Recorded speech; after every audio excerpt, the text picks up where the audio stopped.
চড়ক তো তোমরা সবাই দেখেছো, কিন্তু কোনোদিন চড়ক দেখতে গিয়ে এইসব দেখেছো?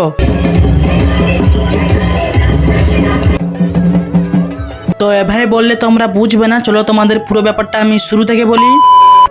হ্যালো এভরিওয়ান, তোমরা সবাই কেমন আছো? আমি শুভজিৎ, তোমাদের সবাইকে আমার নতুন একটা মিনি ব্লগে স্বাগত জানাই। তোমাদের সবাইকে অসংখ্য ধন্যবাদ আমাকে আগের ভিডিওতে এত পরিমাণ ভালোবাসা দেওয়ার জন্য। আজকে আমরা চলে এসেছি বাইপান্না চড়ক দেখতে। এর আগে বাইপান্নাতে চড়ক অনেকবার হয়েছে, কিন্তু আমরা কোনোদিনও দেখতে আসিনি। আজকে প্রথম দেখতে এলাম। মন্দিরটা আজকে ফুল দিয়ে এত সুন্দর সাজানো হয়েছিল, তোমরা নিজের চোখে না দেখলে বিশ্বাস করতে পারবে না। মন্দিরটা জাস্ট অসাধারণ লাগছিল দেখতে। মেলা ঘুরতে ঘুরতে আমাদের নজর পড়ে একটা ছোট চশমার দিকে, সেটা আমরা পরে ঘুরছিলাম মেলাতে।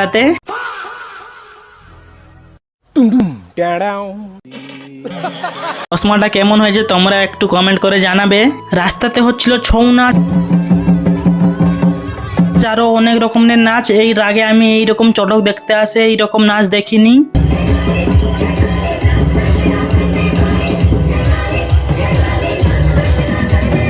গুলো দেখতে দেখতে আর আমাদের এদিকে সন্ধ্যা হয়ে যায়। তারপর শুরু হয়ে যায় আমাদের চড়ক। এর উপরে ভক্তদেরকে বাঁধা হবে, তারা এইভাবে বাতাসে উঠবে। কি রকম সিস্টেম আমি জানি না, যতটা সম্ভব এখানে বেঁধে তাদেরকে ঘোরানো হবে। দেখতে দেখতে আমাদের চড়ক শুরু হয়ে যায়।